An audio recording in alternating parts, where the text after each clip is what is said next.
네, 계속해서 포항에서 전해드리겠습니다. 경북 동해안 지역은 오늘 대체로 흐린 가운데 쌀쌀한 날씨를 보이겠습니다. 오늘 아침 기온은 5에서 8도, 어제보다 조금 높았지만 낮 기온은 12도에 머물러 어제보다 4도가량 낮겠습니다. 미세먼지 농도는 서해상에 미세먼지가 일부 유입되면서 한때 나쁨 수준을 보이다가 오후부터는 점차 해소되겠습니다. 바다의 물결은 0.5에서 2.5m로 일겠습니다. 요즘 웰빙 바람을 타고 당귀나 방풍나물 같은 이른바 민속 채소들이 인기지만 재배가 까다로워 한 가지 작물만 생산하는 경우가 대부분인데요. 포항의 한 작목반이 국내에선 유일하게 겨울철에 여러 가지 민속 채소를 대량으로 생산하는 데 성공했습니다. 장성훈 기자입니다. 한방에서 가장 많이 쓰이는 약초로 쌉쌀한 맛과 향이 일품인 당귀가 한겨울에도 싱그럽게 잎을 키우고 있습니다. 여름철 고온에 취약한 특성 때문에 2년여간의 시행착오를 거친 끝에 재배에 성공해 마침내 출하를 앞둔 겁니다. 바로 옆 하우스에선 중풍 예방에 탁월하다는 방풍나물 수확이 한창이고 건강에 좋아 녹즙 채소로 각광받는 신선초도 출하를 시작했습니다. 모두 우리 고유의 민속 채소로 3년 전 5농가가 재배를 시작한 것이 지금은 19농가에 13헥타르로 늘었습니다. 건강 채소 쪽으로 주로 관심이 많으니까 또 토속 음식이고 한국적이니까 한국인의 그 식생활에 적합하지 않겠나.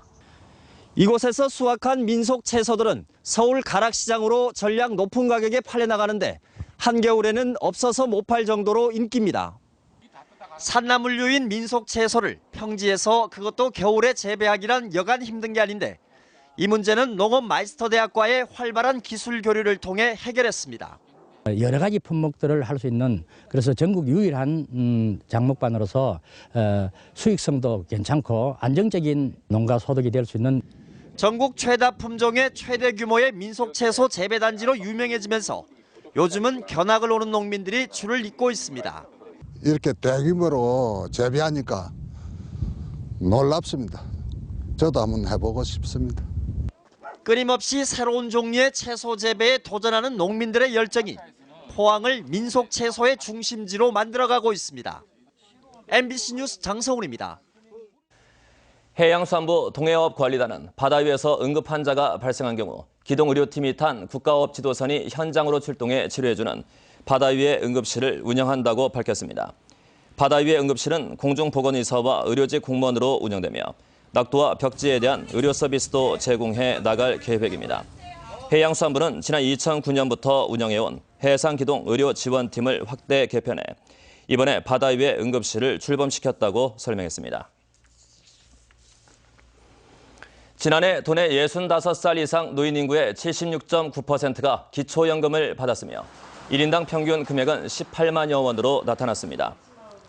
시군별 수급률을 보면 시 지역은 상주시가 81.8%로 가장 높았고 경산시가 69%로 가장 낮았으며 군 지역은 영양군이 87.1%로 가장 높고 울릉군이 77.3%로 최저였습니다. 포항시와 경주시는 72%선, 영덕군과 울진군은 85%선으로 나타났습니다. 한편 도내 65살 이상 인구의 34%만 국민연금을 받는 가운데 30만 원 미만이 전체 73%를 차지했습니다.